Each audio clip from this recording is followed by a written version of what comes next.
ইলিশের দেখা নেই। বড় স্টেশন ইলিশের পাইকারি বাজারেও মাছের সরবরাহ কম, দাম আকাশ ছোঁয়া।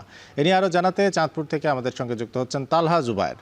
তালহা, মাছের সরবরাহ নিয়ে পাইকাররা কি বলছেন, দাম নিয়ে ক্রেতা বিক্রেতা কে কি বলছেন, বিস্তারিত জানাবেন।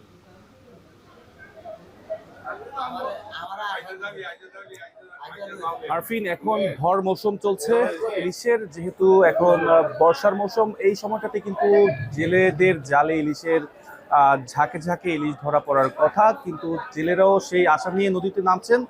বুক বড় আশা নিয়ে নদীতে নামার পরেও কিন্তু তাদের আশাহত হয়ে ফিরে আসতে হচ্ছে।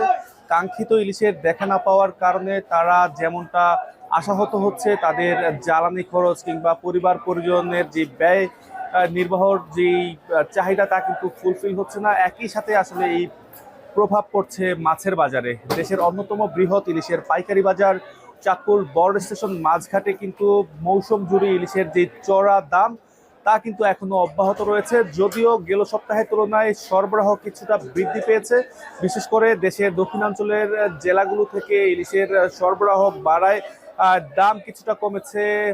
গেল সপ্তাহের তুলনায় কেজিতে 200 থেকে 300 টাকা দাম কমার পরেও এখনো যেই দামে ইলিশ বিক্রি করা হচ্ছে, তাতে কিন্তু আসলে বলা চলে যে ইলিশের যে উদ্যোগতি, তা কিন্তু এখনো অব্যাহত রয়েছে। এবং ক্রেতা বিক্রেতা উভয়ই বলছেন, মাছের সরবরাহ স্বাভাবিক না হওয়ার কারণে কিন্তু মাছের যে দাম, তা কিন্তু এখনো আকাশ ছোঁয়া। আজকের বাজারে আমি যদি একটু জানাই, সেই ক্ষেত্রে 1 কেজি ওজনের ইলিশ বিক্রি করা হচ্ছে 2700 থেকে 2750 টাকা দরে, যা কিন্তু গেল সপ্তাহে 3000 টাকা দরে বিক্রি করা হয়েছিল।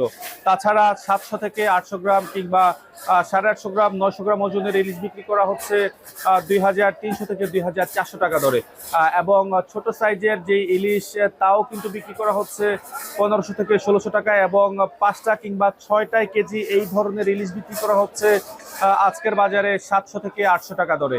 আমি আসলে কথা বলেছিলাম ব্যবসায়ীদের সাথে, তারা যেটা বলছেন যে বছর জুড়ে কিন্তু তাদের প্রত্যাশা ছিল ইলিশের সরবরাহ বৃদ্ধি পাবে এবং তাদের যেই মাছের জেলেদের প্রতি তাদের যেই ইনভেস্টমেন্ট, তা কিন্তু তুলে আনতে পারবেন। কিন্তু মাছের সরবরাহ কম থাকার কারণে কিন্তু তারা কিন্তু কিছুটা ক্ষতিগ্রস্ত বলে জানিয়েছেন। এবং যারা ক্রেতা সাধারণ রয়েছেন, তারা কিন্তু আসলে বরাবরের মতোই হতাশা প্রকাশ করছেন ইলিশের দাম স্বাভাবিক পর্যায়ে না থাকার কারণে।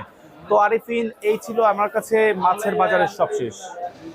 চাঁদপুর থেকে আমাদের সঙ্গে যুক্ত হয়েছিলেন তালহা জুবায়ের।